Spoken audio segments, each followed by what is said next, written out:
अस्सलाम वालेकुम नाज़रीन। शहबाज शरीफ की हुकूमत को 4 साल से ज़्यादा हो गया है।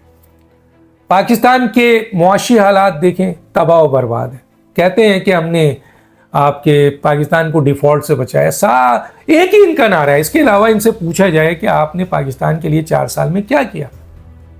पाकिस्तान कहाँ खड़ा है? हम तो रोज़ाना गिनवाते हैं। पाकिस्तान की एक्सपोर्ट का ये हाल है, डॉलर का ये हाल है, इंपोर्ट का ये हाल है, ट्रेड डिफिसिट का ये हाल है, जीडीपी का ये हाल है, पाकिस्तान की फैक्ट्रीज़ का ये हाल है, मल्टीनेशनल कंपनी जा रही हैं, लोग यहाँ से भाग रहे हैं, मसलन एतमाद नहीं है अवाम का, सरमायाकारी सिफर है। मतलब कौन कौन सी चीज़ हम आपको बताएं। हर जगह तबाही है, फाइनेंस और कर्जे पे कर्जे ले रहे हैं। 138 आपके के करीब 1000 अरब डॉलर का आपका कर्जा हो चुका है। मतलब आप कर क्या रहे हैं?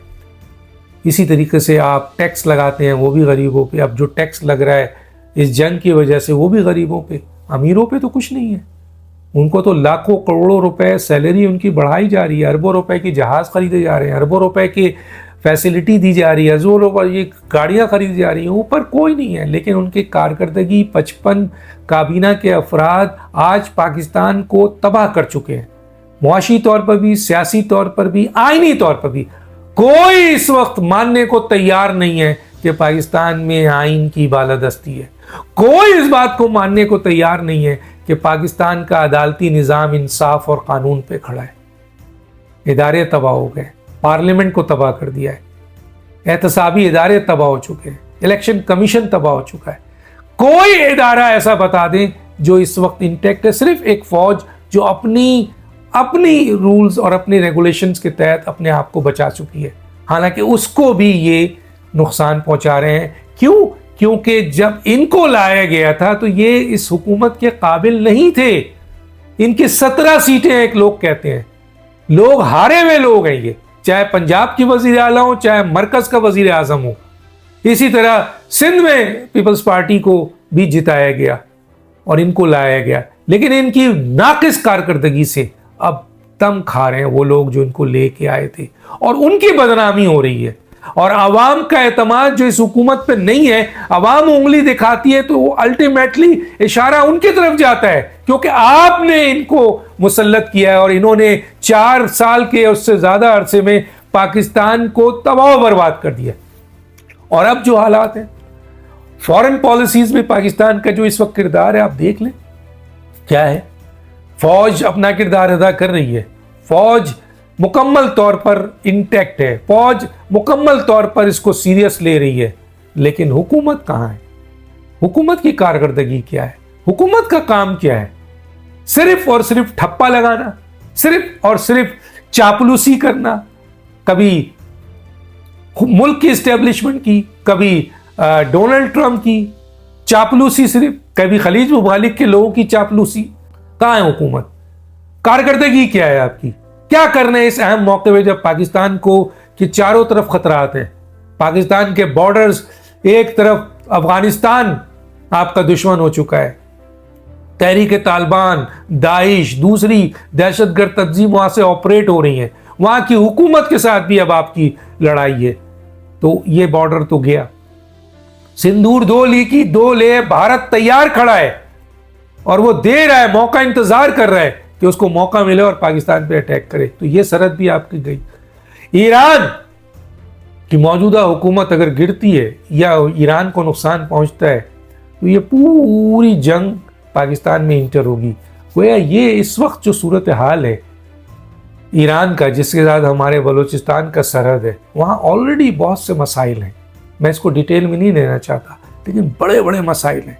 अगर इन मसाइल को हवा दिया गया तो पाकिस्तान की तीनों सरहद मुश्किलात होगी।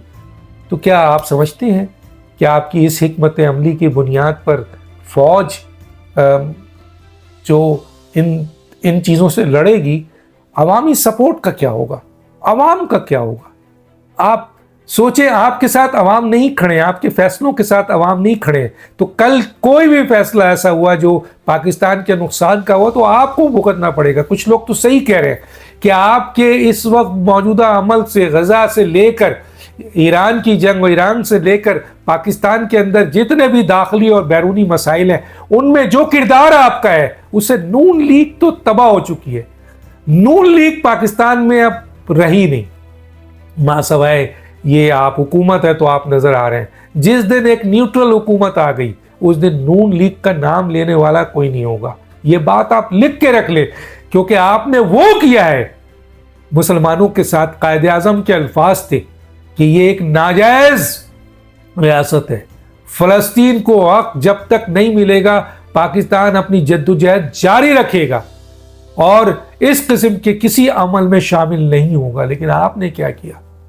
وہ امریکہ جو آپ کو کئی جگہ پر دھوکہ دے چکا ہے، 47 سے لے کر آج تک اس نے دھوکہ دیا ہے، آپ اس کی چاپلوسی کر رہے ہیں صرف اس لیے کہ آپ کی حکومت عوامی حکومت نہیں ہے.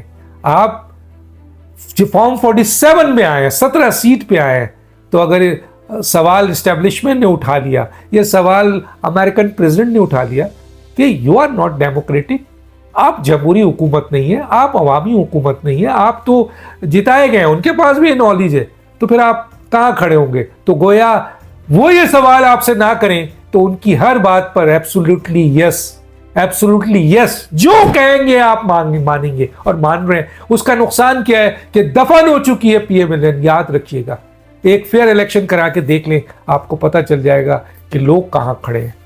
آپ کر کے دیکھ لیں. اب سوال یہ پیدا ہوتا ہے کہ ایسی صورتحال میں لوگ کہہ رہے ہیں پاکستان کو بچانا ہے، خدا کے لیے پاکستان کی فکر کریں. سب سے پہلے پاکستان ایک قومی حکومت بنائے، تمام سیاسی جماعتوں کو جمع کریں اور اس میں سے اچھے لوگوں کو، جو اچھے لوگ ہیں، انٹلیکچوئلز ہیں، پڑھے لکھے، ہر سیاسی جماعت میں اچھے اور بڑے لوگ موجود ہیں اور غیر سیاسی لوگ بھی موجود ہیں، ان سب کی مل کر ایک قومی حکومت بنائیں اور عوام کا اعتماد اپنی حکومت پہ لائیں. اور پھر حکومت سے ایسے فیصلے کرائیں جس کے پیچھے عوام کھڑی ہو. فوج تو اپنا رول ادا کرے گی، لیکن کیا موجودہ حکومت کوئی فیصلے کر رہی ہے اس سے پیچھے عوام ہے؟ ہاں، صرف 2% وہ لوگ جو آپ کے ساتھ چاپلوسی میں شامل ہیں وہ نظر آئیں گے. 98% لوگوں کا اعتماد آپ پر نہیں ہے. تو ایک قومی حکومت کی بات کی جا رہی ہے جو بہت ضروری ہے. میں بھی سمجھتا ہوں کہ اس وقت ملک کو بچانے کے لیے ایک قومی حکومت کی ضرورت ہے جو تمام سیاسی جماعتوں کے لوگ اس میں ہوں اور بیٹھ کر مشاورت کریں اور نیشنل انٹرسٹ پہ فیصلہ کریں، اپنے ذاتی انٹرسٹ پہ نہیں. موجودہ نظام جو ہے وہ ملک کے لیے خطرہ بن چکا ہے. یہ موجودہ نظام بہت خراب ہے. اس میں کرپشن ابھی بھی ہو رہی ہے، اس میں وفاداری اور چاپلوسی ابھی بھی ہو رہی ہے، ملک کے خلاف سازش ابھی بھی ہو رہی ہے، اس میں سیاسی عدم استحکام پیدا کیا جا رہا ہے، اس میں آئینی بحران پیدا کیا جا رہا ہے، اس میں ادارے کو کمزور کیا جا رہا ہے صرف اپنے مفادات کے لیے. یہ نظام گل سڑ چکا ہے، عوام کی حالت تباہ ہے. اس کو وہاں تک مت لے جائیں کہ جب یہ شعلہ بھڑکے گا تو راکھ ہو جائیں گے سارے مل کر. خدا را اس وقت فرض ہے کہ ایسی حکومت آئے اور اس نظام کو نکال کر پھینکے اور اس ملک میں آئین کی بالادستی کریں، قانون کی بالادستی کریں. عوام کی حکمرانی ہونی چاہیے، عوام جس کے پیچھے ہے وہ پارلیمنٹ ہونا چاہیے، ادارے وہ ہو جس میں عوام پیچھے کھڑے ہیں، طاقت کھڑی ہے. ورنہ دنیا بھی دیکھ رہی ہوتی ہے کہ جس حکومت کے پیچھے عوام نہیں ہے اس کو استعمال کیا جاتا ہے اور پھینک دیا جاتا ہے. ڈاکٹر دانش کو یاد دیجیے. اللہ حافظ.